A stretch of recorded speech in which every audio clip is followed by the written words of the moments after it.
ناظرین کرام، آپ صلی اللہ علیہ وسلم صبح کی نماز پڑھ کے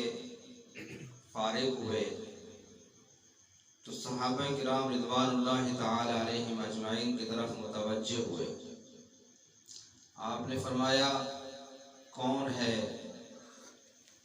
جس نے آج روزہ رکھا ہوا ہے؟ تو تمام صحابہ کرام رضوان اللہ تعالی علیہم اجمعین ایک دوسرے کی طرف دیکھنے لگ گئے۔ آپ نے فرمایا، کون ہے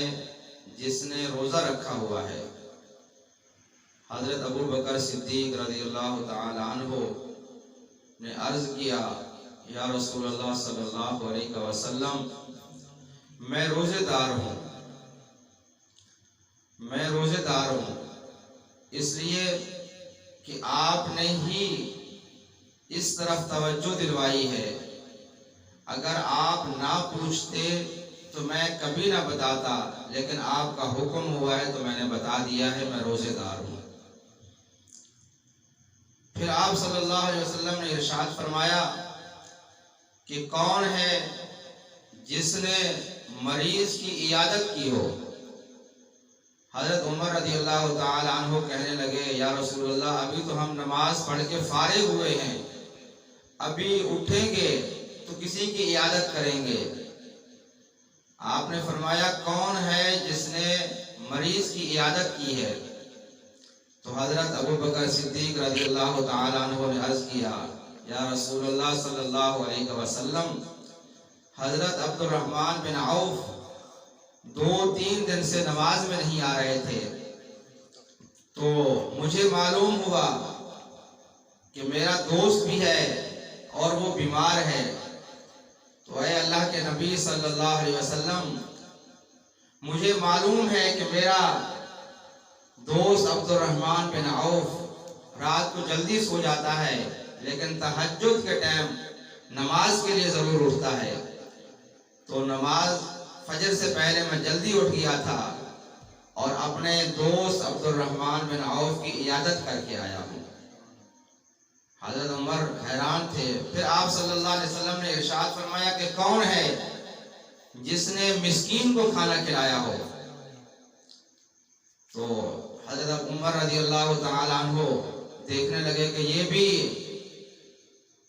اعزاز جو ہے لگتا ہے حضرت ابو بکر کو ملے گا۔ تو حضرت عمر نے کہا، یا رسول اللہ،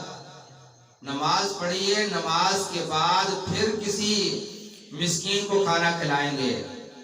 حضرت ابو بکر صدیق رضی اللہ تعالی عنہ نے عرض کی کہ اے اللہ کے نبی صلی اللہ علیہ وسلم، میرا بیٹا جو چھوٹا ہے، صبح نماز کے لیے اٹھے تو ان کو بھوک لگ رہی تھی،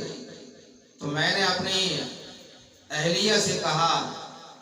کہ ان کو کھانا بنا کے دو، تو انہوں نے 2 روٹیاں بنا کے دی،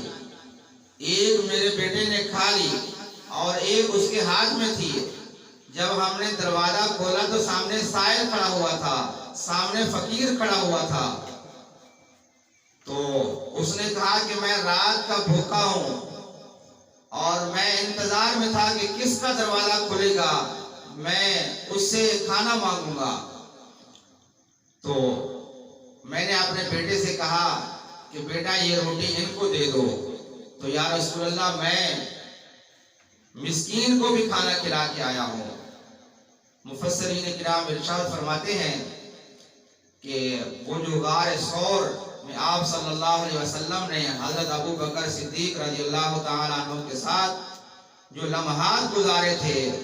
اس میں معرفت کی بہت ساری تجلیات جو ہے حضرت ابو بکر صدیق کے اوپر بھی پڑی تھی۔ تو حضرت ابو بکر صدیق رضی اللہ تعالی عنہ جس وقت غار ثور سے مدینہ منورہ کی طرف گئے تو اتنا ان کے چہرے کے اوپر اثرات تھے کہ لگتا نہیں تھا کہ یہ نبی ہیں یا یہ نبی ہیں۔ بعض لوگ آتے، وہ حضرت ابو بکر صدیق رضی اللہ تعالی عنہ سے مصافحہ کرتے، مل کر بیٹھ جاتے کہ واقعی یہ نبی ہیں، اور کبھی آتے تو آپ صلی اللہ علیہ وسلم سے صرف آ کر ملتے، یعنی اتنا تجلیات اللہ کی پڑی تھی، معرفت کی پڑی تھی کہ وہ رنگ جو ہے حضرت ابو بکر صدیق کے اوپر بھی آ گیا۔ صوفیہ کرام ارشاد فرماتے ہیں کہ جیسے آپ صلی اللہ علیہ وسلم بولتے تھے حضرت ابو بکر صدیق بھی ویسے بولتے تھے، اور جیسے آپ صلی اللہ علیہ وسلم امامہ شریف باندھتے تھے تو حضرت ابو بکر صدیق بھی ویسا امامہ باندھتے تھے۔ تو جس وقت حضرت ابو بکر صدیق نے یہ منظر دیکھا کہ لوگ مجھ سے صرف ملاقات کر کے مصافحہ کر کے بیٹھ جاتے ہیں، تو آپ کو یہ بات گوارا نہ گزری، اور آپ نے اپنی چادر جو آپ کے کندھے کے اوپر تھی اس کو اٹھایا اور آپ صلی اللہ علیہ وسلم کے سر مبارک کے اوپر لے کر کھڑے ہو گئے۔ تو پھر سمجھ میں آ گئی کہ آقا کون ہے اور غلام کون ہے، آقا کون ہے اور غلام کون ہے۔ اور میرے آقا صلی اللہ علیہ وسلم نے پھر اس احسان کا بدلہ کیسے چکایا، آج تک اس وقت سے لے کر آج تک جہاں حضرت ابو بکر صدیق رضی اللہ تعالی عنہ مدفون ہے، یعنی وہ گنبد خضرا کے اندر ہے، یعنی ایسا احسان کا بدلہ اتارا کہ اے ابو بکر آپ نے اگر میرے سر کے اوپر چادر کو ڈال دیا ہے تو قیامت تک گنبد خضرا بھی جو ہے آپ کے اوپر سایہ کر کے رہے گا۔ تو ناظرین کرام، آپ صلی اللہ علیہ وسلم کا ارشاد ہے جس کا مفہوم ہے کہ میں نے تمام صحابہ کرام کے جو احسانات تھے وہ میں نے سب کا بدلہ اتار دیا ہے، لیکن ابو بکر صدیق وہ میرا صحابی ہے، وہ میرا دوست ہے، وہ میرا رفیق یار ہے، وہ میرا غار ثور کا یار ہے کہ قیامت کے دن اللہ تعالیٰ سے میں ان کے احسان کا بدلہ اتراؤں گا۔ تو اللہ تعالیٰ ہمیں ایسا عشق نیک لوگوں کے ساتھ کرنے کی توفیق عطا فرمائے، کیونکہ حدیث شریف میں آتا ہے کہ جو بندہ جس کے ساتھ اور جس چیز کے ساتھ جس شے کے ساتھ محبت کرے گا قیامت کے دن اسی کے ساتھ اٹھایا جائے گا۔ تو اللہ تعالی ہمارا حشر بھی نیک لوگوں میں فرمائے۔